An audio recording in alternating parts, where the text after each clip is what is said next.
Hello there, and good to have you join us for news on the Hour on Plus TV Africa. I'm David Alabi, and here are stories making the headlines. We begin our news bulletin with party politics in Nigeria, where Nigeria's ruling party, All Progressives Congress, APC, says it is aware of plans by some of its officials to hold an illegal meeting on Sunday.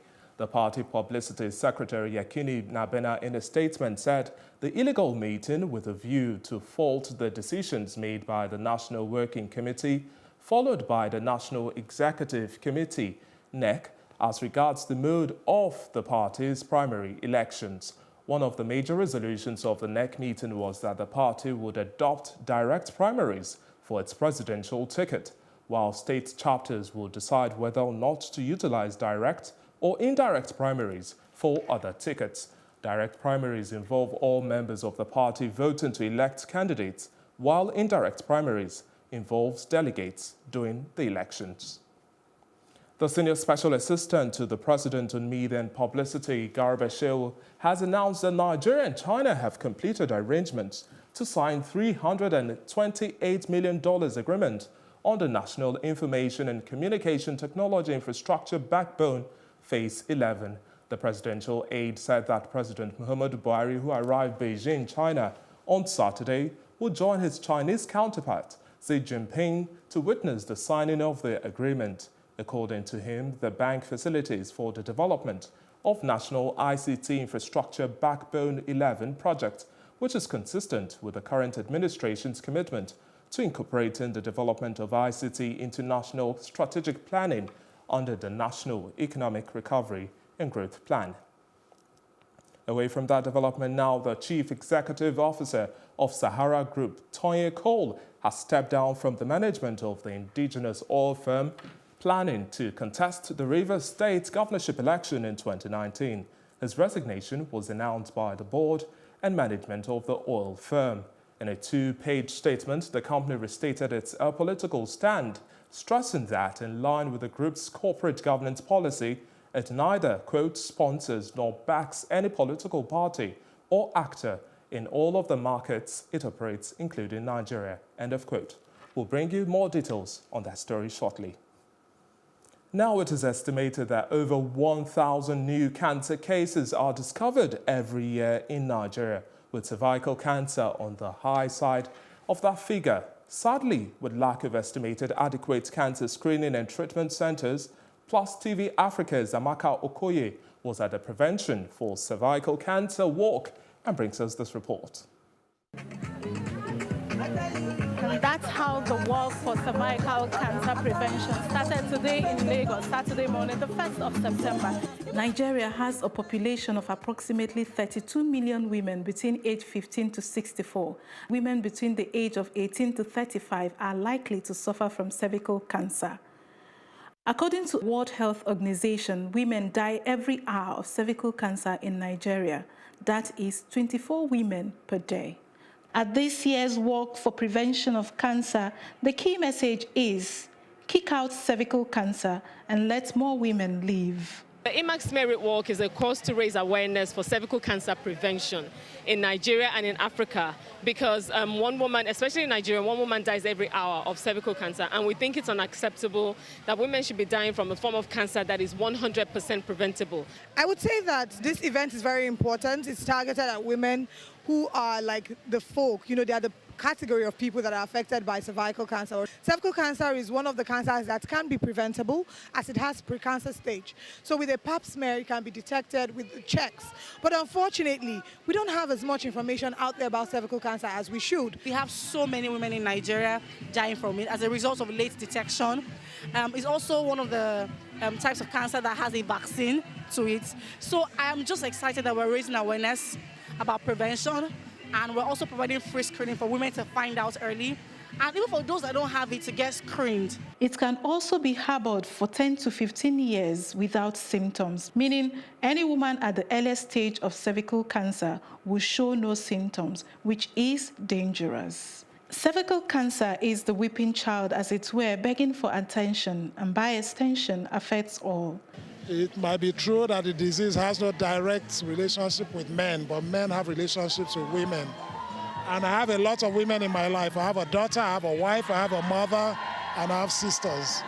And I find it appalling that cervical cancer is still claiming the lives of so many women in the country, Nigeria. As a guy, we have mothers, we have sisters, we have wives. So when we lose our women, we feel the pains too. So it's something that everybody should be involved generally. Today's event brings about 300 women together who would be tested and screened. What we are mostly doing is screening people here for cervical cancer, and the ones that we catch in the pre-cancerous states, we send them for further treatments. And also we offer advice for women who have been screened and have been found negative. We offer advice to give them the vaccine. And right behind me, the screening is ongoing, which is the real deal of the day. The only hope that no one will end up with a positive result.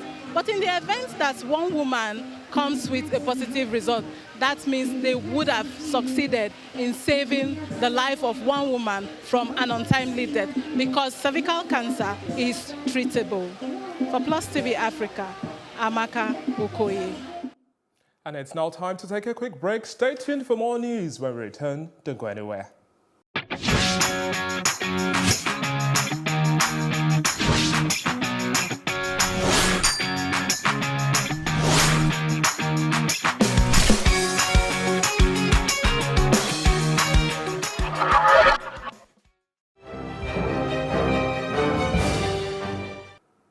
Glad to have you back. If you're just joining us, you're watching news on the Hour on Plus TV Africa. Here is our African news package. But sadly, there is a large explosion that has struck the center of Somalia's capital, Mogadishu. The car bomb in Holwadag district killed 3 soldiers and injured 14 people, including 6 children. The blast, suspected to be from a car bomb, took place in Holwadag district. A school in the area has collapsed. Somalia is regularly targeted by militants from Al-Shabaab, which wants to overthrow the country's internationally backed government. And away from Somalia, we move over to Uganda, where youth movement leader Bobby Wine has arrived in the United States for medical treatment after being blocked from travel earlier in the week by Ugandan police. The pop star turned member of parliament confirmed in a tweet Saturday. The member of parliament posted a photo of himself at an airport on Twitter and Facebook. And the photo, he said he's seated in a wheelchair. His attorney, Robert Amsterdam, said that member of parliament arrived in Boston and will later travel to Washington. In his tweet, he wrote, quote, "Safely arrived in the US, where I'll be receiving specialized treatment following the brutal torture at the hands of SFC soldiers. We thank the world for standing with us. I will soon tell you what exactly happened to me since the 13th of August and what is next," end of quote. Algeria's frail president, Abdelaziz Bouteflika, who suffered a stroke in 2013, has returned home on Saturday after undergoing a medical checkup in Switzerland. The statement carried out by the officials, APS news agency, did not give details about the routine medical checkup the 81-year-old underwent in Switzerland.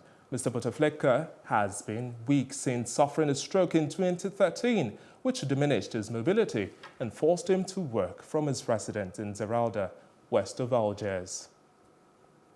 The rest of the news at this hour continues in just a moment. And upcoming is the Inter-Korea Summit and more. Don't go anywhere.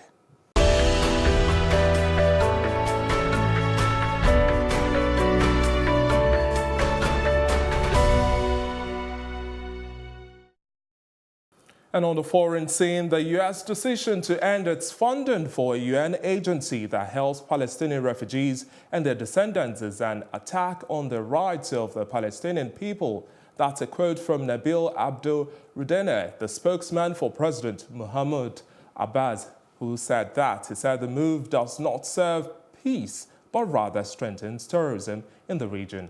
He said the Palestinian leadership was considering an appeal to the UN Security Council to confront the American stance, which he said was just the latest hostile act of President Trump's administration against the Palestinian people after it recognized Jerusalem as Israel's capital and moved its embassy there. The decision cuts nearly $300 million of planned support.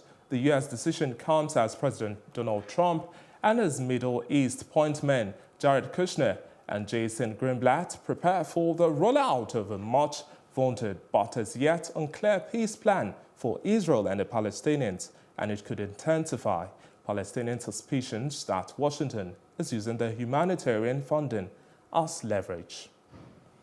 And in Italy, police have arrested 2 members of a migrant help organization for fraud after it emerged that the group was claiming money for services it was not actually providing.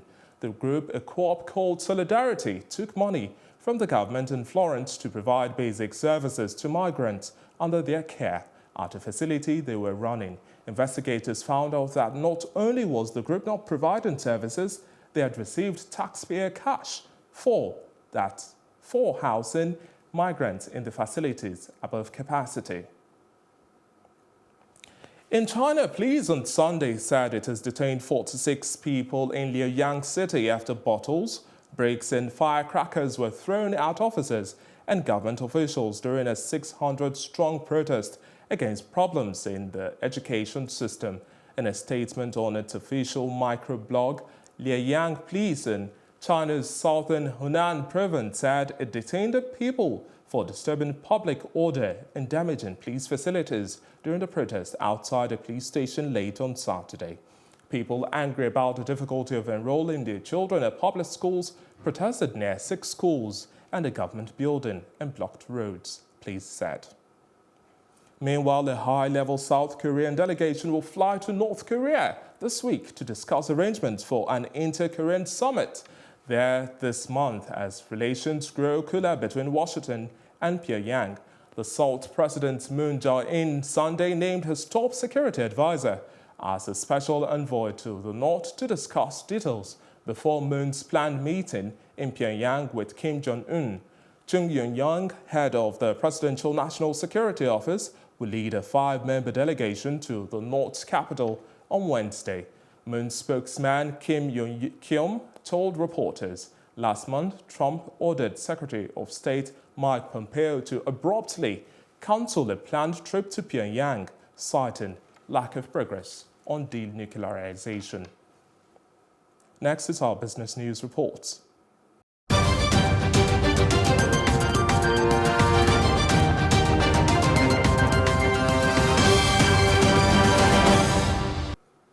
Welcome back, and in business news, the chairman Chevron Nigeria Limited, Jeff Ewing, has said Chevron would continue empowering Nigerian service providers in order to boost local content in its oil and gas industry.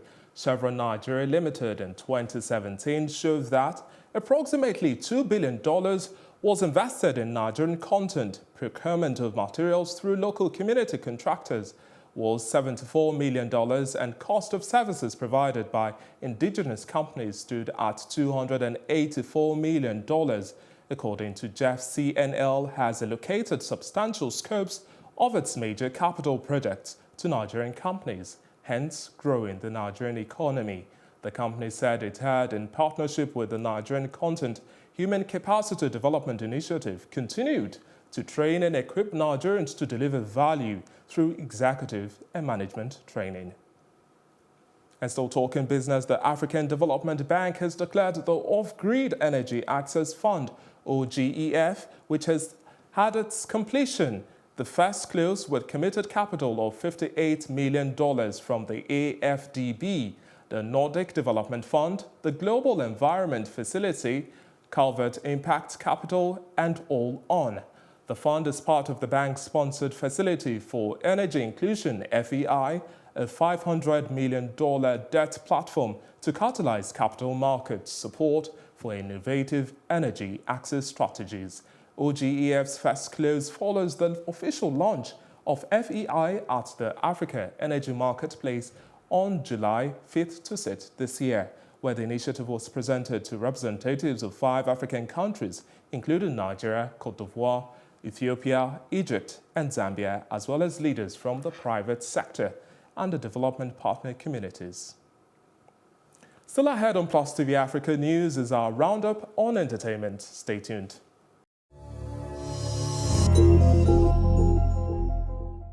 And in entertainment news, this year's edition of the AMVCAs was the biggest event that took place this weekend.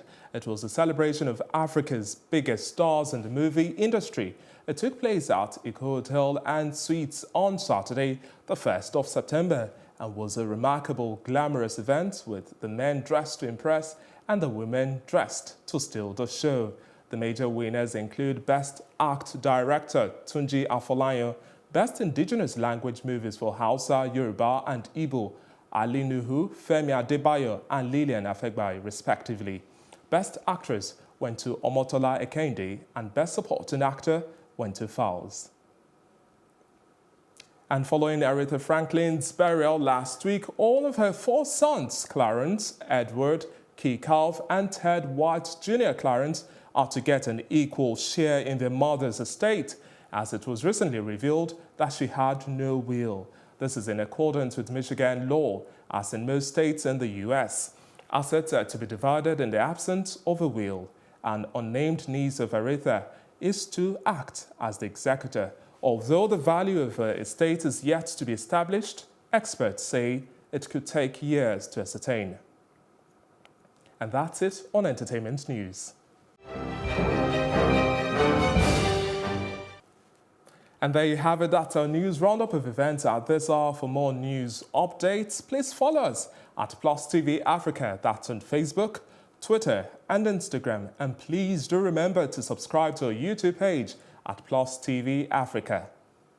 We'll be back later with more stories making the headlines across the African continent and the rest of the world. To join us again, I'm David Alabi, and many thanks for watching.